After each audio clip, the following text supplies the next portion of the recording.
இட்லி, தோசை, சப்பாத்தி, பூரி சாப்பாட்டுக்கு ஒரே side dish வேணுங்கன்னா இந்த சோயா உருளைக்கிழங்கு குழம்பு ட்ரை பண்ணி பாருங்கள். சோயாவெல்லாம் எடுத்து 10 நிமிஷம் தண்ணியில் நல்லா ஊற வச்சுக்கலாங்க. நம்ம அரைக்கிறதுக்கு 3 கீத்து தேங்காய், 2 தக்காளி அதையும் அரிஞ்சு போட்டுட்டு அதோட 4 லவங்கம், 2 பட்டையும் சேர்த்துக்கணும். சீரகம் 1 டீஸ்பூனு, மிளகு 1 டீஸ்பூனு, சோம்பு 1 டீஸ்பூன் அதையும் சேர்த்துக்கலாம். இதையெல்லாம் சேர்த்துட்டு நல்லா ஃபைன் பேஸ்ட்டாக நல்லா அரைச்சி எடுத்துக்கிட்டு 2 பெரிய வெங்காயம் எடுத்துருக்காங்க. அதை நல்லா குட்டி குட்டியாக கட் பண்ணிக்கணும். உருளைக்கிழங்கு 3 2 2 கட் பண்ணிக்கலாங்க. நான் இந்த டிஷ்ஷை குக்கரில் தான் செய்ய போகிறேன். இப்போ குக்கரில் எண்ணெயெல்லாம் ஊற்றி எண்ணெயெல்லாம் காஞ்சதுக்கப்புறம் தாளிக்கிறதுக்கு சோம்பு போட்டுக்கலாம்.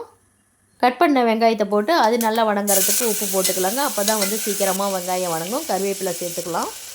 இப்போ வெங்காயத்தை நல்லா பொன்னிறமாக வதக்கி விட்டுக்கலாங்க. இப்போ வெங்காயமெல்லாம் நல்லா வதங்கிடுச்சு. இப்போ பொடி ஐட்டத்தை சேர்த்துக்கலாம். மஞ்சத்தூள் 1 டீஸ்பூன், மிளகாத்தூள் 1 டீஸ்பூன், மல்லித்தூள் 4 டீஸ்பூன், சிக்கன் மசாலா 3 டீஸ்பூன் சேர்த்துக்கலாங்க.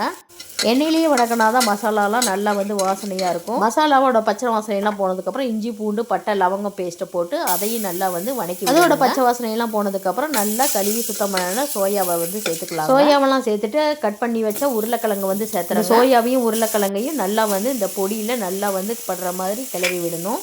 அப்போ தான் சோயாவில் அந்த பொடியெல்லாம் இறங்கி இந்த சாப்பிட்றதுக்கு நல்லா ஜூஸியாக டேஸ்ட்டாக இருக்குங்க. அரைச்சி வச்ச பேஸ்ட்டை போட்டு அதையும் நல்லா கிளறி விடணுங்க.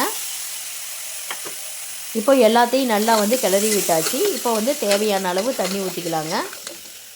தண்ணியெலாம் ஊற்றினதுக்கப்புறம் உப்பு போட்டு அதையும் நல்லா கிளறி விட்டுடலாங்க. இப்போ எல்லாத்தையும் கலந்து விட்டுட்டு குக்கரில் 3 விசில் வச்சு எடுத்துக்கலாம். 3 விசில் வந்துருச்சுங்க. இப்போ சோயா உருளைக்கிழங்கு குழம்பு ரெடி ஆகிடுச்சு. இந்த குழம்பு செம டேஸ்ட்டாக இருக்கும் ஃப்ரெண்ட்ஸ். கண்டிப்பாக நீங்களே செஞ்சு பாருங்கள். செஞ்சு பார்த்துட்டு எனக்கு எப்படி இருக்குன்னு கமெண்ட் செக்ஷனில் சொல்லுங்கள். எங்கள் சேனல் உங்களுக்கு பிடிச்சிருந்தால் லைக் பண்ணுங்கள், ஷேர் பண்ணுங்கள், சப்ஸ்கிரைப் பண்ணுங்கள். எனக்கு கொஞ்சம் மோட்டிவேஷனாக இருக்கும். Thank you friends.